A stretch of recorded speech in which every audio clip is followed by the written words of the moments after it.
A seguir, Hora da Notícia. Ficou para a próxima semana o anúncio sobre o pacote de medidas que o governo pretende anunciar para movimentar a economia do país. Nosso convidado hoje aqui no estúdio é o prefeito de Palmeira das Missões, Eduardo Russomano Freire. Ele assumiu a presidência da FAMURS, entidade que congrega os municípios gaúchos. As relações de trabalho, elas geram muitas dúvidas, como, por exemplo, FGTS, seguro-desemprego, auxílio-doença. Olha, a UPF esclarece essas dúvidas por meio de um serviço que é oferecido de graça para a população. E ainda um projeto que vai até as escolas públicas de Passo Fundo para falar sobre educação, lazer e oportunidades de trabalho. Hoje é sexta-feira, 19 de julho, é hora da notícia.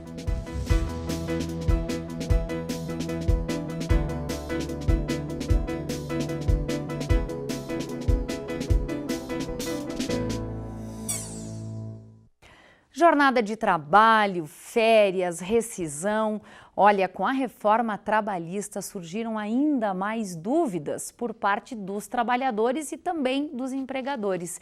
Em Passo Fundo, existe um serviço de graça que oferece orientação jurídica sobre estes assuntos. Olha só.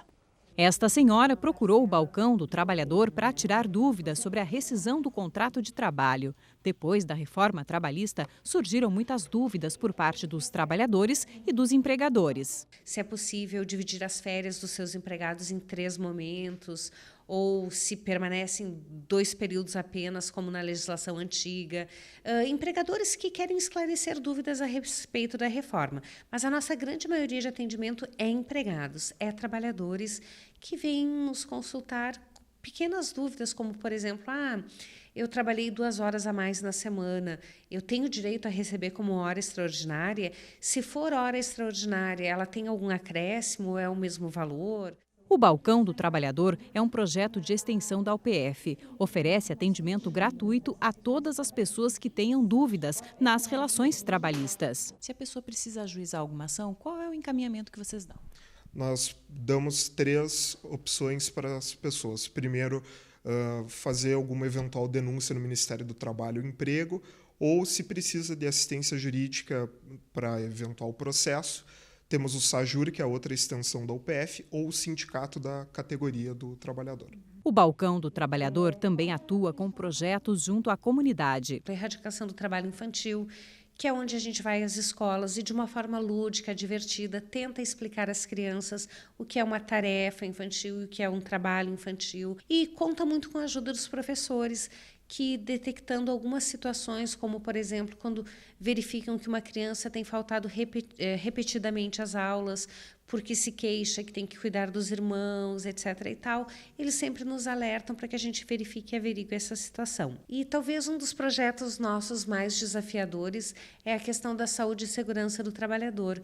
A gente está fazendo uma pesquisa multidisciplinar, contando com todo o aparato que uma universidade proporciona, né, que é essa multidisciplinariedade, para tentar entender em Passo Fundo do que estão morrendo os nossos trabalhadores e aonde eles estão adoecendo, né? O grupo de pesquisa Transnacionalização, Migração e Trabalho, vinculado ao curso de Direito da UPF, tem parceria com o Balcão. A migração no norte do estado foi motivo de pesquisa com resultado que surpreendeu. Que, ao contrário do que a maioria da sociedade pensa, 90% a 97% dos migrantes que chegam aqui ao Rio Grande do Sul, e principalmente Passo Fundo, eles estão regularizados, com carteira assinada, com os seus direitos trabalhistas respeitados, principalmente por um trabalho muito bem feito pela Associação dos Migrantes Senegaleses, né?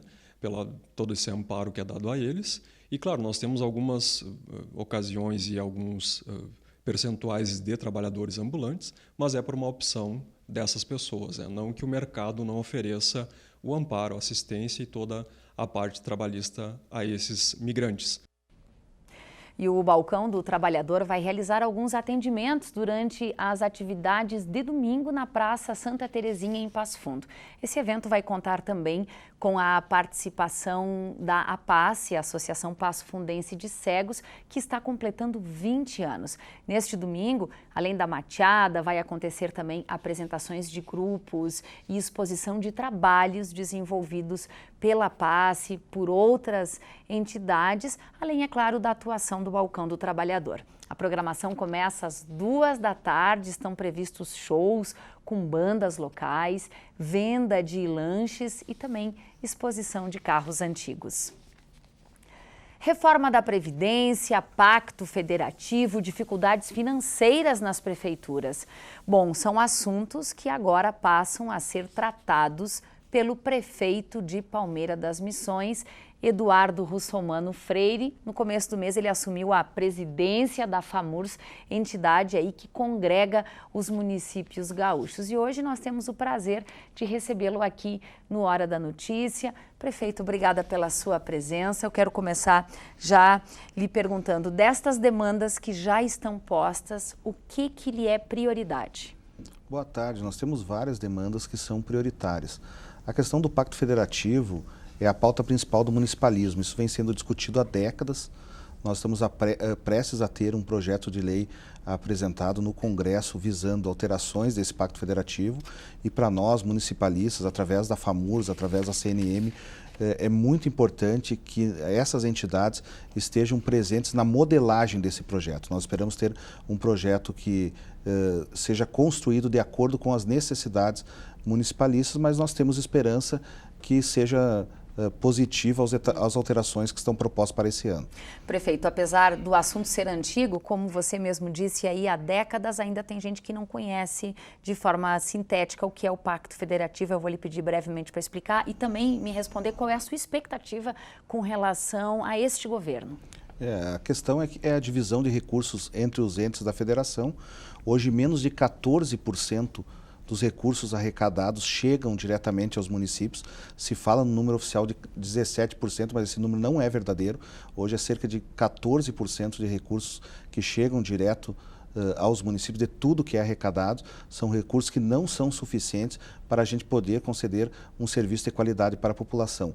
Isso deve ser alterado, mas ele deve ser alterado de acordo com as necessidades e aquilo que o municipalismo espera. Nós não podemos receber aí cerca de 30% dos recursos e ao mesmo tempo a responsabilidade para sustentar 50% do serviço. Então, nós precisamos estar participando ativamente da construção desse projeto e é isso que a pauta municipalista espera do atual governo. O governo acena com essa reforma trabalhista, e isso é positivo, os últimos governos não vinham acenando, mas é necessário que nós participemos ativamente na modelagem desse projeto. Na sua visão, por que é importante que os municípios estejam incluídos na reforma da Previdência? Olha, eu entendo que a reforma da Previdência é necessária, por mais que essa reforma que acaba acontecendo não é a reforma mais justa possível. Eu tenho um pensamento próprio que não é o da entidade, que nós poderíamos ter uma reforma mais ajustada, principalmente protegendo aqueles trabalhadores que recebem até 2 salários mínimos e pegando pesado nos privilégios. Isso não aconteceu da maneira como muitos esperavam, mas nós precisamos estar juntos, principalmente porque são mais de 2.000 municípios que têm fundos próprios de previdência, que estão ficando fora da reforma, e nós vamos transformar numa verdadeira torre de Babel de reformas, tendo problemas legais, como, por exemplo, Palmeira das Missões, o servidor vai ter aposentadoria com 61 anos, Carazinho com 62, Passo Fundo com 63. Ninguém vai conseguir operacionar essa questão. Então, nós precisamos ter uma resolução uniforme para todos os municípios. Mais de 3.000 municípios estão vinculados à reforma e aqueles que têm fundo próprio, que se aproxima de 2.200 municípios, ficariam de fora. A nossa esperança é que sejam incluídos ainda no Senado. Existe um acordo para a inclusão de municípios e estados no Senado e a gente vem articulando para que isso possa ocorrer. A crise se estendeu mais do que o previsto e não deve encerrar em 2019, por exemplo. Quais são as principais dificuldades hoje enfrentadas nos municípios? Os municípios eles enfrentam grandes dificuldades, principalmente no atraso de repasse, em especial aqui no Rio Grande do Sul, na área de saúde. Há cerca de 40 dias atrás foi feito um acordo entre municípios e estados para negociar uma dívida com as secretarias municipais de saúde aí em torno de 200 milhões, parcelados em 16 meses. Nós temos aí mais de 500 milhões em atrasos, valores que nem empenhados estão. Nós estamos negociando de todas as formas com o governo, tentando viabilizar esse acordo. Foi assinado também um protocolo de intenções que o governo vai disponibilizar imóveis para nós fazermos um encontro de contas. Isso atingirá aproximadamente 60, 70 municípios, mas nós temos que continuar buscando alternativas a fim de buscar a solução também para todos os municípios do estado do Rio Grande do Sul. Prefeito, bem rapidinho, só para a gente fechar aqui, você assumiu a entidade no começo desse mês, já engajado em algumas lutas, como, por exemplo, o acesso asfáltico. Para isso vai ser vai ser tratado por uma frente parlamentar. A pergunta é a seguinte: em que medida a mobilização política ajuda na solução, tendo em vista que o principal problema é a falta de dinheiro? A intenção é formar uma rede de apoio a esses cerca de 60 municípios que ainda não têm acesso a asfálticos. Nessa semana foi criada uma frente parlamentar em apoio a esses municípios. No próximo dia 24 nós vamos criar uma comissão especial na FAMURS, buscando soluções para os municípios que não têm acesso a asfálticos. A nossa intenção é que a bancada gaúcha garanta emendas parlamentares no valor mínimo de 100 milhões por ano nos próximos 3 anos. Nós também estamos aguardando que o governo possa entrar no acordo de recuperação fiscal federal, né, e com isso acessar recursos internacionais. Então são várias frentes que a gente vem brigando aí para que possibilite os acessos asfálticos a esses cerca de 60 municípios. Muitíssimo obrigada pela sua participação aqui no Hora da Notícia. Um bom final de semana. Obrigado. Obrigada.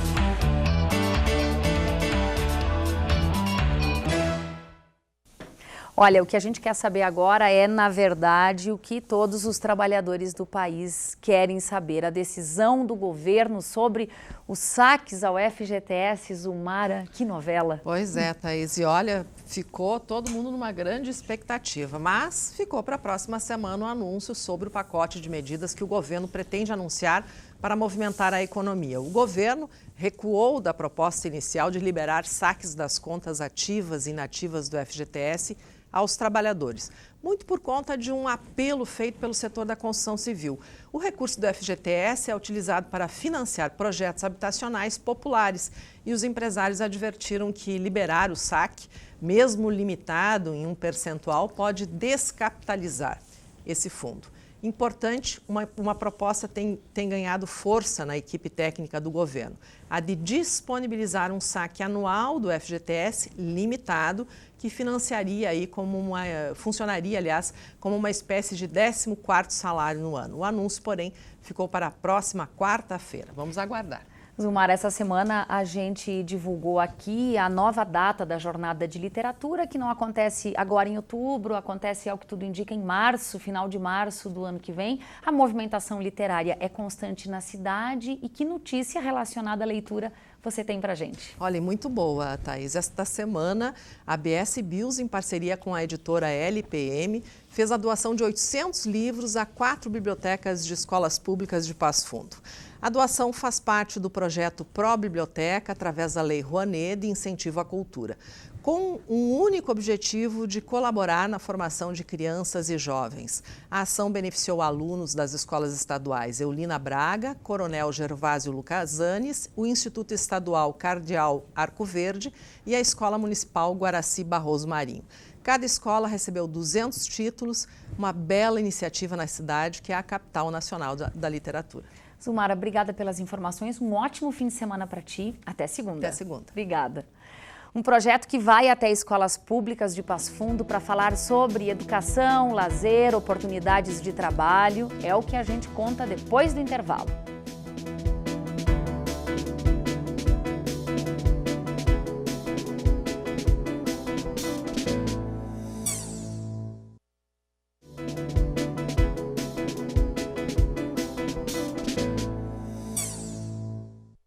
A estação gastronômica do Parque da Gari, aqui de Passo Fundo, inaugura hoje às 7 horas da noite. E agora pela manhã o espaço foi apresentado para a imprensa. Bom, ele foi projetado na antiga estação férrea da cidade, conta aí com 11 opções gastronômicas, ficará aberto para a comunidade de terça a sábado, das 6 da tarde até as 11 horas da noite. Daqui um mês, esse espaço vai passar a funcionar também das 11 da manhã às 2 da tarde, horário de almoço. O investimento foi de mais de R$1 milhão por parte de uma empresa privada que foi escolhida através de uma licitação feita no ano passado.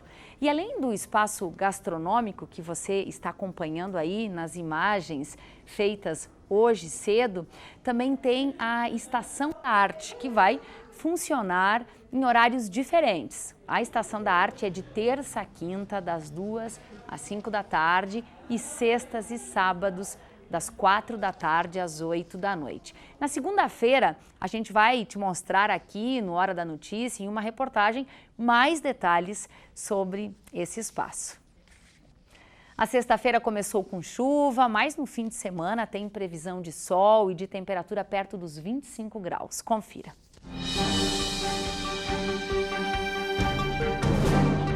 O sábado será de sol, sem previsão de chuva e amplitude térmica, mínima 9 e máxima 25 graus. Domingo também de sol com algumas nuvens, não há previsão de chuva, mínima 16 e máxima 25 graus. Jogos de basquete, circuito de skate, música, brincadeiras, palestras educativas. Bom, nós estamos falando de algumas das ações que começaram no ano passado em diversas escolas da rede pública de Passo Fundo. E essas ações vêm recebendo cada vez mais apoio. É o projeto Semear. Veja agora como foi o encontro no Instituto Estadual Ceci Leite Costa. Auditório lotado de estudantes do terceiro ano do ensino médio para ouvir sobre segurança na internet e os cuidados com as senhas, contas de e-mail e o quanto é importante ter celulares e computadores atualizados e protegidos. Você sabia que dá para usar o espaço como senha, como caractere da tua rede Wi-Fi, da tua rede social?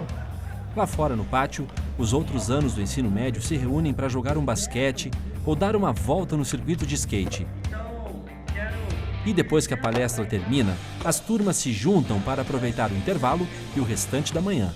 A intenção é proporcionar momentos de protagonismo do jovem, momentos de lazer, momentos de conhecimento, com palestras, com algumas entidades que vêm para dentro da escola para ajudar os jovens nessa caminhada, né? Terceiro ano. O Ceci Leite Costa tem quase 1.000 alunos, todos do ensino médio. O colégio funciona em 3 turnos e, por ter um envolvimento grande de estudantes, o projeto Semear, uma ação da Prefeitura de Passo Fundo, esteve aqui para falar de educação, de lazer e oportunidade de trabalho. Essa edição é a primeira edição que a gente está fazendo com a ampliação do projeto, né? E de que maneira que é essa ampliação? Essa ampliação se dá através das parcerias que nós temos, tanto com instituições de ensino, empresas e associações da cidade, né? A gente consegue fazer um trabalho e levar ainda mais estrutura para os alunos das escolas estaduais e municipais de Passo Fundo através disso, né? A UPF trouxe para o encontro no colégio um quiz com informações gerais sobre a universidade. Os alunos participavam do questionário e ganhavam brindes. Eu achei o curso bem interessante porque tinha questões que eu não sabia sobre a UPF, conhecimentos gerais também, eu achei bem interessante. Desde pequena eu sempre sempre fui decidida como que eu queria fazer. Sempre falei sobre a UPF também, quis sempre cursar alguma coisa. Tu pensa fazer o que então? Direito. Direito, penso fazer outras coisas no futuro, mas agora é direito. O projeto Semear se preocupa em informar os jovens sobre o mercado de trabalho, mas também busca conscientizar sobre os cuidados com a saúde e a autoestima. Principalmente a diversão, mas a informação também dos alunos, né? Levar prestação de serviços a eles, muitas vezes serviços que estão à disposição e que talvez pelo tempo eles não têm essa informação, né? Então a gente está chegando com eles, com todos esses serviços e tudo que a gente tem de principal para a juventude.